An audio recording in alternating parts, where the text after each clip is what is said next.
Okay, well, we are joined by Grant Cohn of the Cohn Zone, Sports Illustrated, your own podcast. I mean, your own broadcast on YouTube. I mean, it's we're adding things that ways to introduce you, Grant. But the question I have for you is, did it surprise you at all this year that the Kansas City Chiefs made it to the Super Bowl?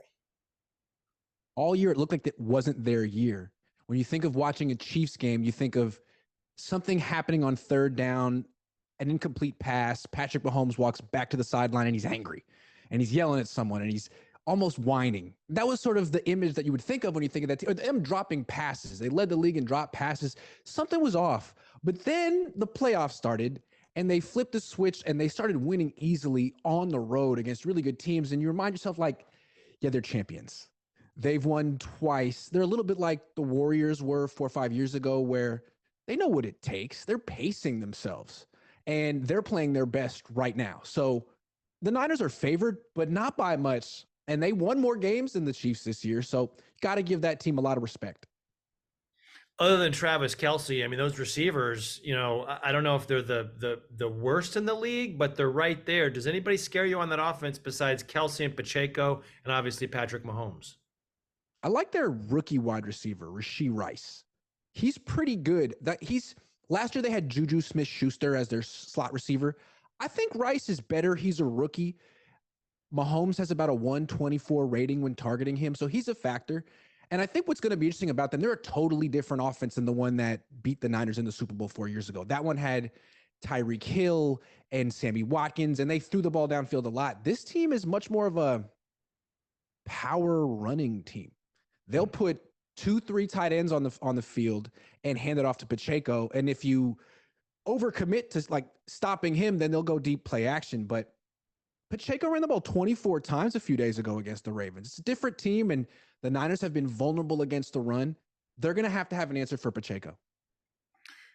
And on the flip side of the ball, that Kansas City defense, I don't know if it's better than it was 4 years ago, but it's a pretty darn good defense. Maybe not quite as good as the Niners, but it's up there. Well, statistically in the regular season, Ravens had the number 1 defense, Chiefs had the number 2 defense, and the Niners had the number 3 defense. So it's right there, if not better. And we saw what the Chiefs just did to Lamar Jackson. Lamar Jackson made the Niners defense look pretty mortal. Chiefs made him look terrible. So what are they going to do to Brock Purdy? I wouldn't chance it if I were the Niners. The one thing the Ravens didn't do that they should have done was use a running back. Hand it off. Don't ask your quarterback to be Superman. The Niners won't ask Brock Purdy to be Superman. They have Christian McCaffrey. There's no game after this one. They've been pacing him for a couple of months. I think we're going to get a whole lot of McCaffrey, and that could be the winning edge for the 49ers. Is there something about this matchup that intrigues you the most? Like, when you look at this matchup, what are you looking for? Well, I think most people are focused on Kyle Shanahan, Brock Purdy. What is the Niners offense going to do? But I'm very concerned about their defense. Is it still a dominant defense? They gave up 31 to Detroit, 33 to Baltimore, 29 to Arizona not even 2 months ago. They lost Talanoa Hufanga. I think that's been a big issue for them, a big issue for them. And now they're going against Patrick Mahomes. Are they going to keep this? For example, they played the Chiefs last year. I know it seems like a long time ago, and people discount the game because Jimmy Garoppolo was the quarterback. Fine. The defense gave up 44 points. And that team, didn't have Tyreek Hill. It was pretty much the same team. So what are the Niners going to do differently? They couldn't stop the run. They couldn't stop the pass. They gave up 9 yards of play. What are the Niners going to do to slow down the Chiefs offense? Because Andy Reid and Patrick Mahomes have made it look easy. Just a couple more. Brock Purdy, what characteristics does he have that you see? I mean, you're out there every single day. You're watching him. I know before the season he was dinking and dunking a little bit, and now he's airing it out, and he's got a pretty accurate long ball. But when you look at his characteristics, what is it about him that allows him to play at such a high level? I feel like it was really clear and obvious when you were watching him in contrast to Jared Goff on the same field, because people have said Brock Purdy's a game manager. No. Jared Goff's a game manager. And no disrespect to Jared Goff. Heck of an arm. The number 1 pick in the draft, has had a really good career, but he can't move. And his number 1 concern out there is not messing up, not throwing a pick. If he ever has to move his feet a little bit, that play probably isn't going anywhere. So he's pretty much at the mercy of his system and his supporting cast. Brock Purdy is boosted by those things, but he's not at the mercy of them. We watch him. If the first read isn't open, he can get through the entire progression. If the protection breaks down, he can buy time. And when he is buying time, he's a genius. He's brilliant. The little pass to Juwan Jennings that Jennings caught one-handed, it almost looked like a jump shot. I've never seen a play like that. He does that frequently, so you can't call him a game manager.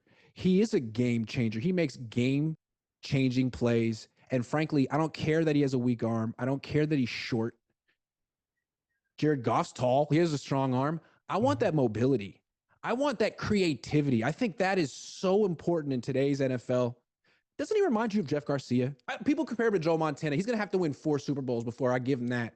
But right now, just the way his game to me reminds me of Jeff Garcia. And I thought Garcia was just great. Well, that's a good comparison. I was going to say, does he have a little bit of Patrick Mahomes in him? Not the athleticism, the escapability and the ability. I mean, he had 2 21-yard runs in the second half of that game, and that one little Houdini play where he ducked the sack and rolled out to the sideline and hit Juszczyk. I mean, some of that stuff to me looks a little Mahomes-ish. It's uncanny, right? Because with Mahomes, he's not really fast either. What does he run? A 4.7, a 4.8, yeah. But you can't get him. He just always knows when to move, where to move. Purdy's quite similar. It's really hard to sack them. And you wouldn't call zone reads for him, quarterback power, quarterback draw, but you have to account for them. And if you play man-to-man coverage, to get technical and scheme for your viewers real quick, if the defense plays man-to-man coverage, that means they're turning and chasing wide receivers with their back to the quarterback. You better have a spy for Brock Purdy because he will run for not just 5 yards, 10, 15, 20. Yeah, that's a great point. This being a rematch of Super Bowl 54, 4 years later, everyone talks about, the storylines that they want to come up with kind of nationally for the headlines, redemption or revenge. But does that game 4 years ago have any bearing or mean anything with this game, in your opinion? I don't think so. I mean, Jimmy Garoppolo was the quarterback on that team. These teams are quite different. So I don't think of it as that, although it is a nice rivalry considering there are a lot of the same people, and it's still Kyle, it's still Andy Reid, it's still Patrick Mahomes. What I will say is this doesn't necessarily define Brock Purdy's legacy. He's 24. If he loses to Patrick Mahomes in his first Super Bowl appearance, there's no shame there.